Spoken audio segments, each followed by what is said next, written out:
Diving into women's health today. So we are going to talk about women's health and what we experience. And if we have some time, we're going to dive into our kids.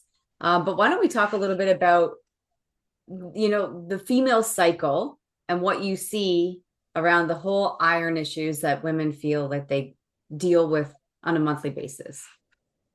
Okay. All right. So going to female metabolism.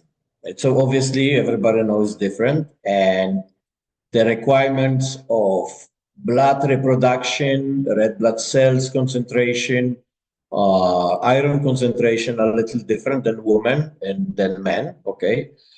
Let's start with cycles. Very important thing is to know when people develop iron overload, and female develop a lot faster, natural way, of course, because they have cycles, menstrual cycles. And this is actually a natural way to provide divine concept of bloodletting. See, every so often you have a bloodletting.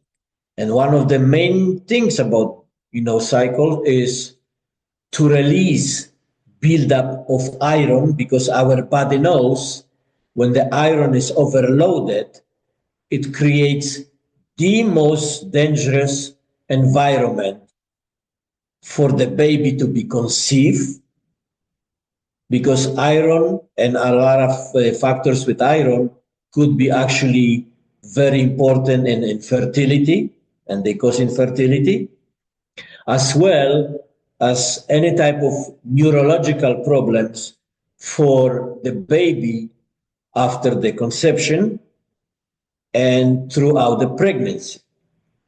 So the cycles, when they happen, we basically witness a body cleansing out of excessive iron to create a very good environment, to create a new possibility to replicate red blood cells in the fetus. Now, very important thing is, if the cycles start to get too heavy and we develop what we call iron deficiency anemia, which we know it's not deficiency, it's basically too much iron is led because there is not enough iron binding protein to form hemoglobin and red blood cells, so you have too much free iron floating.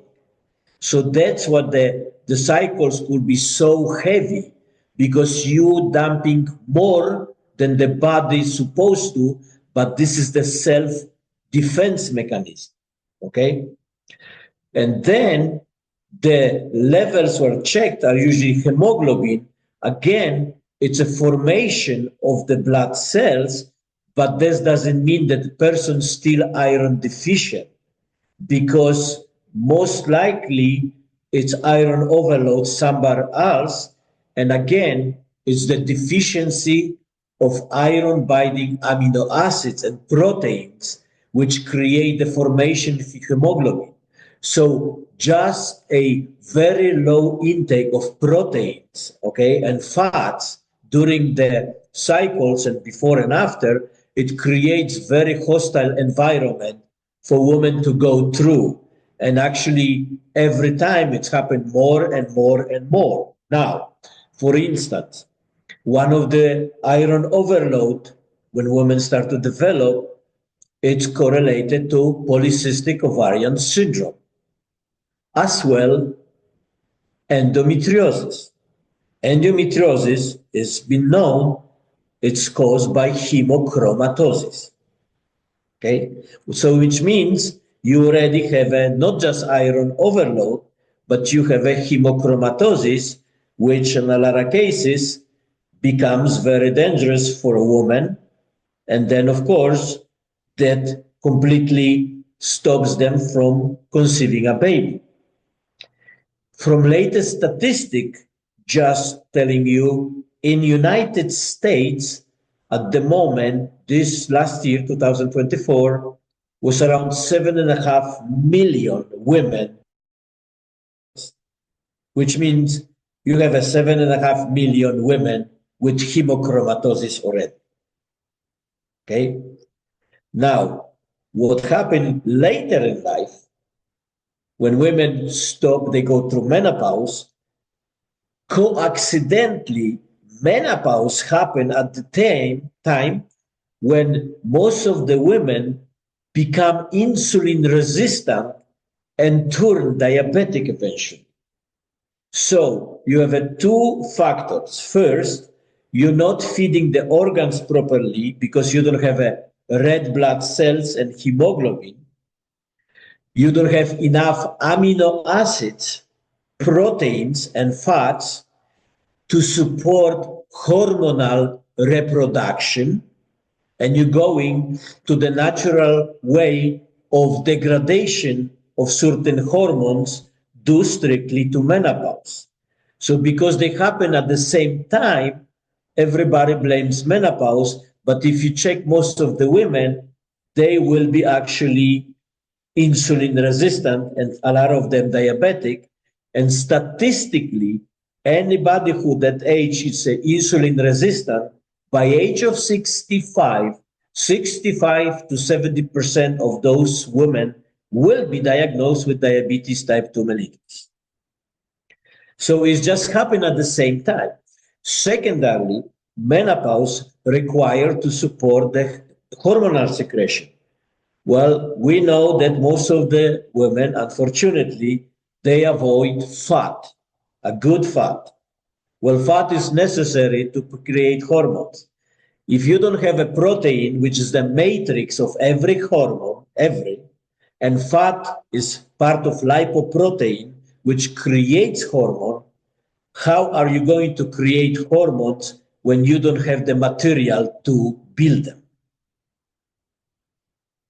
It's just logical, okay? But this is also endocrinological fact. So that's how it affects. Now, when women stop having cycles, then they develop hemochromatosis, and that's when they actually require bloodletting treatments to get rid of excessive iron. When men, they have bloodletting through all their lives because they don't have a natural release of excessive iron because men don't have the menstrual cycles. So right there, the deplenishment of amino acids and protein and sulfur and fats, it creates additional complication through menopause, okay? Now, going further, that's what makes women so much prone to conditions like bone density problems, okay? Because the bones are made from amino acids. The calcium and minerals are just fillers. The matrix and structure of the bone, it's all protein, and there's two amino acids protein called osteoclast and osteoblast, which creates and also discard old bones.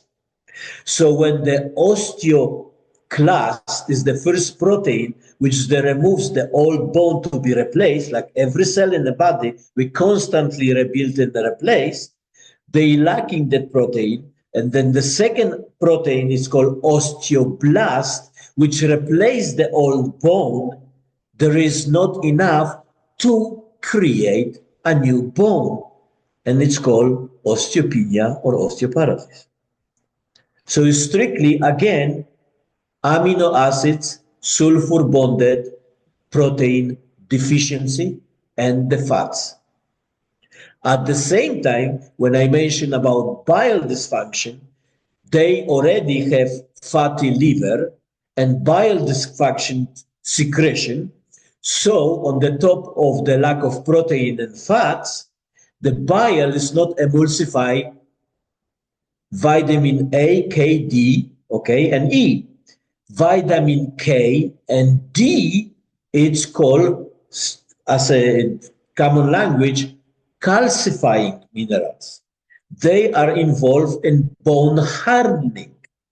But if the bile is not working, You have a problem with amino acids, osteoclast not forming the matrix of the bone, but then you don't absorb calcium, vitamin D and K because you have a liver problem, gallbladder problem, and the bile. So you don't have those minerals to be delivered to the bone tissue to harden it, to make it strong. Well, that's cause osteoporosis. And that's why it's very common in menopause for women to develop that condition. Now, on the other hand, there's a lot of different things which happen, but that's very, very common with that period of time. And at the same time, what women experience? Thinning hair and hair loss. Because the same collagen type 1, it's made from 708 amino acids, sulfur bonded, which creates the bone and creates also skin, nails, and hair, and etc. We have around different 18 to 25 collagen types. Some of them even require 2,000 amino acids to be reproduced. Now, how are you going to get them if you don't eat protein, which is sulfur bonded to create that collagen? Now, collagens, when people take collagen, they're not sulfur bonded. There is no 708 amino acids, which means they will never turn in the full developed protein. They will always, they are called peptides, and peptides are only beginning or middle structure of proteins. They never become a full sequence of protein. And that's how it goes. Now, during the pregnancy, also iron is very important. Just to mention very quick, women develop gestational diabetes as the main complication of pregnancy. Most of the birth defects comes from the gestational diabetes. What do they become? They become iron overload. When they have iron overload, the hemoglobin is not working. Now, the fetus have a different type of hemoglobin. Until the baby comes out from mother's womb, the fetus have fetus hemoglobin or fetal hemoglobin is different. It actually have different oxygen level than the adult human or newborn baby. So the process of developing baby, it's also being dysfunctionally distracted because of iron accumulation in the body. And iron actually, when it's not utilized, causes dysfunction in the formation of the whole body, but mainly also in the third trimester nervous system. And iron is being not utilized, causing the dysfunction of myelin sheaths formation, which is a lack of fat from fatty liver from the mother, and creating myelin sheaths, which is the lining of the nervous system and the brain, to develop nervous system just to accomplish what is called full myelization of the nervous system in the baby. And that's what so many different neurological problems happen in the newborn babies, induced through iron overload, which is also induced by prenatal vitamins being overloaded with iron, and also iron infusion because of the total and wrong misconception about iron deficiency. I know, I was just thinking, like, the first thing that they give you, like, is these pills, and they're like, make sure it's got this and that. And there was something that you touched on earlier too, like there's like a term that my doctor used. I had gallstones, or he had gallstones, and he's like, it's like, this was a couple years ago, and he's like, well, you're like, it's like the 4 F's or something, like 40, like, I don't remember what it was, and then fat. And he goes, well, you don't have like a lot of body fat on you, but it's just normal for women that are perimenopausal. And I was like, okay, you just no, it's normal in the case because they deal with it. It's abnormal because it's never supposed to happen. Because when you have a gallstones, you have a severe bile production problem. You have a 2 condition from the liver condition, which is called, I told you, chronic liver cholestasis, And two complications of it, it's called obstruction of bile duct or bile duct cirrhosis. And this is actually causes gallstone because the calcium and all the minerals, instead being processed and utilized and move further out of the gallbladder, they start to actually emulsify very little in the gallbladder, and they start to turn in the gallstones, which makes eventually severe complication, and they have to remove. So if something organ has to be removed, you are not gonna call this is natural process of the human body. Mm-hmm. No, I know. And I remember, I don't know, it just stood out to me because I was thinking about when he said that to me, first of all, I would like, don't talk to me like that. Like, I feel like I'm like still young. You know what I mean? I was like, just turned 40. I was like, you better ease up. But anyways, it was something that I had to like work through. And now I really understand what's happening. Thanks to you. I really appreciate your guidance here. Can we talk about the iron? Like, so, a lot of us moms, like, so we have baby's born, but like you had mentioned before, something that happens by the time that they're 2. And then what does that do for like the role in like kid health? Like, how can we as moms, because moms want to hear this message, like, how can we help our children? Okay. But very important thing, one of the purpose of glucoferrin is the glucoferrin is safe and is very highly recommended for women to take while they're pregnant because it prevents them from developing insulin resistance and gestational diabetes. Okay. Secondarily, when the baby is born, the baby in 48 hours, it has to change from the fetus hemoglobin to the newborn human hemoglobin, which means it's going to be changed in absorption and transport of oxygen, glycogen, nitrogen, sulfur, and everything else. Okay, so this is a crucial point. And the concept of the mother passing milk, it's very important that mother nurses the baby because the baby gets genetic code how to actually survive outside of the mother's womb. One of the first gene, it's actually called MVK, and this gene is actually responsible in the baby, in the mother's milk, which is 708 amino acids, sulfur bonded, to create immediate response to create the gene which secretes potential to beat liver, gallbladder, and bile.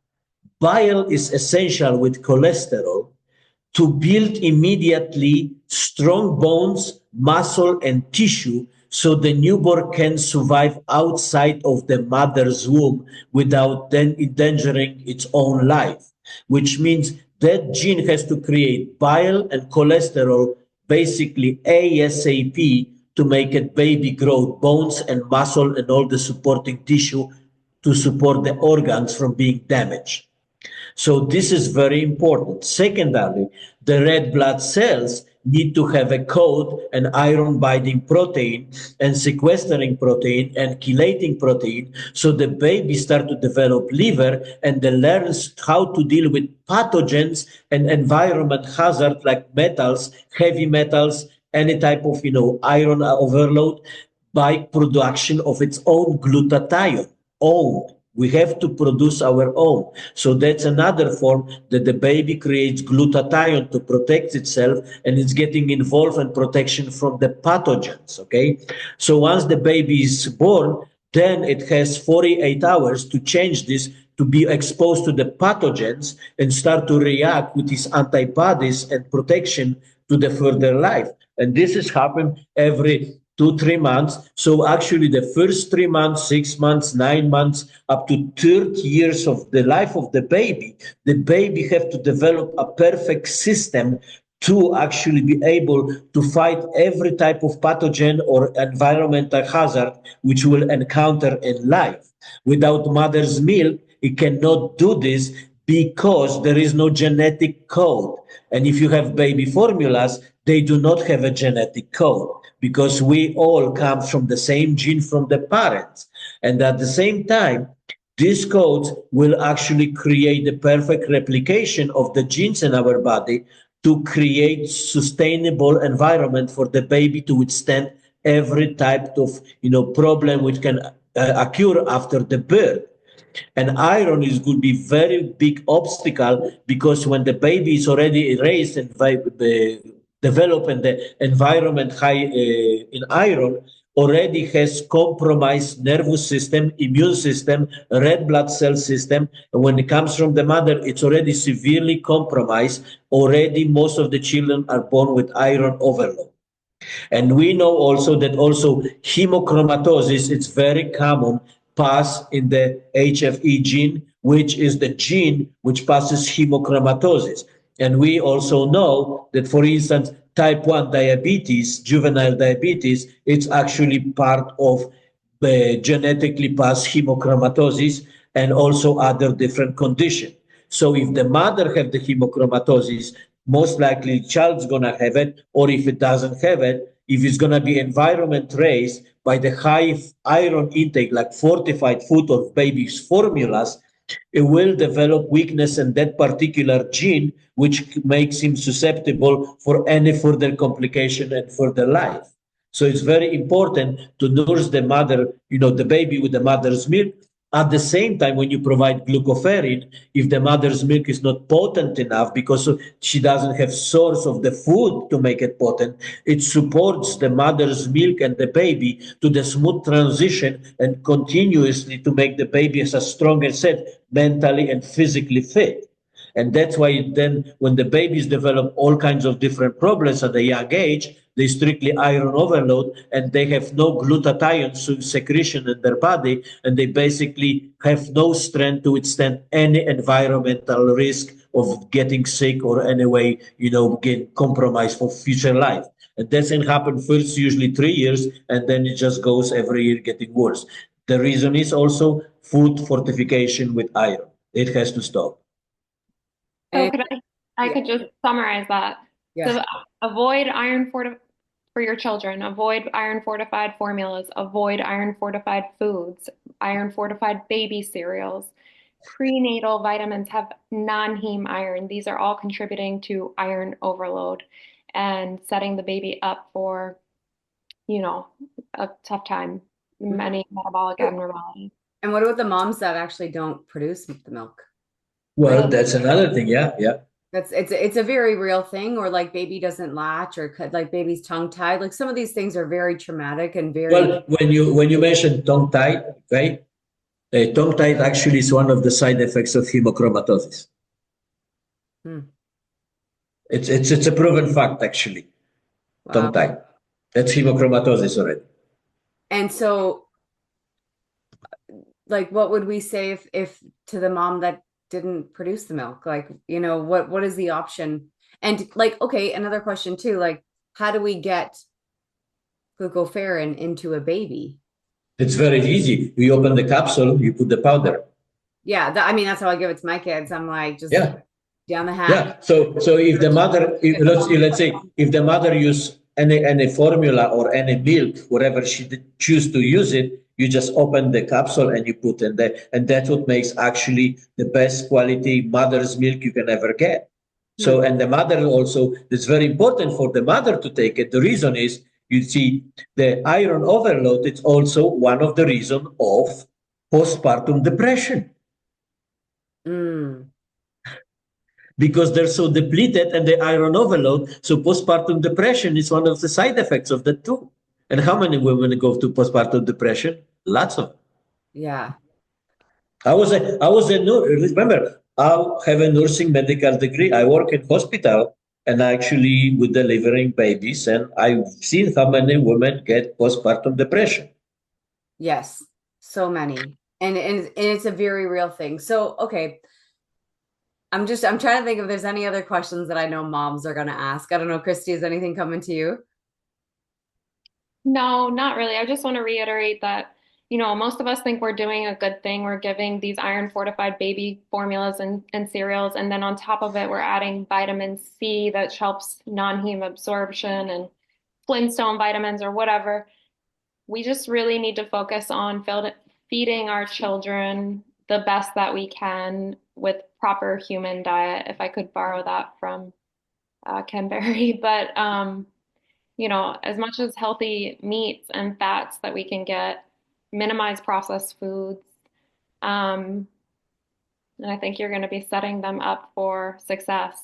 You know, if you add the glucopharic during your prenatal care and your postnatal, Yep. you'll probably be Well, producing the milk and you'll be just fine, right? Yep. that, Very true. That's one of one of the reasons and premises to develop glucopharic is because I really want those kids to get healthy again, because this yeah. is what's happening to children right now. Is just will make my nights sleepless, and I spend so many years on that because I am very pro children health and I want to do everything. And I know I already have children being born. Well, the mother took glucopharic when they were breastfeeding, and they're right now, on their own, and they're just the most amazing, beautiful babies. You can never see it, You said earlier too, the fatty liver, like kids are like 9 years old, 6 years old, and they're getting fatty. Like you're like, you're not an alcoholic. Yes, Like, yeah. Well, I've seen actually, I did consultation with the young parents who have a 6 years old mm, with unexplained neurological disorder and fatty liver. 6 years old. yeah, that breaks my heart too. I know. It really breaks my heart. We got to help these kids for sure. Yeah. There's one other question that came to me. And a lot of these kids are getting like repeat antibiotics at the Oh, pharmacy. yeah, that's another thing. Yeah. That's all thriving. That's thriving off of iron. So, like Peter said, the bacteria, the pathogens, the virus, the fungus, that is Yep. all, their metabolism thrives off of that iron. So if we can control that, I think, um, Yeah. yeah, we won't think about antibiotics as nearly as much, you know. true. And Well, and another thing I would just say, well, when I sent you, I didn't have a time today. The RDA, recommended daily, allowance of vitamins, so-called, okay? mm, They actually originally was started in 1941 and they get updated, okay?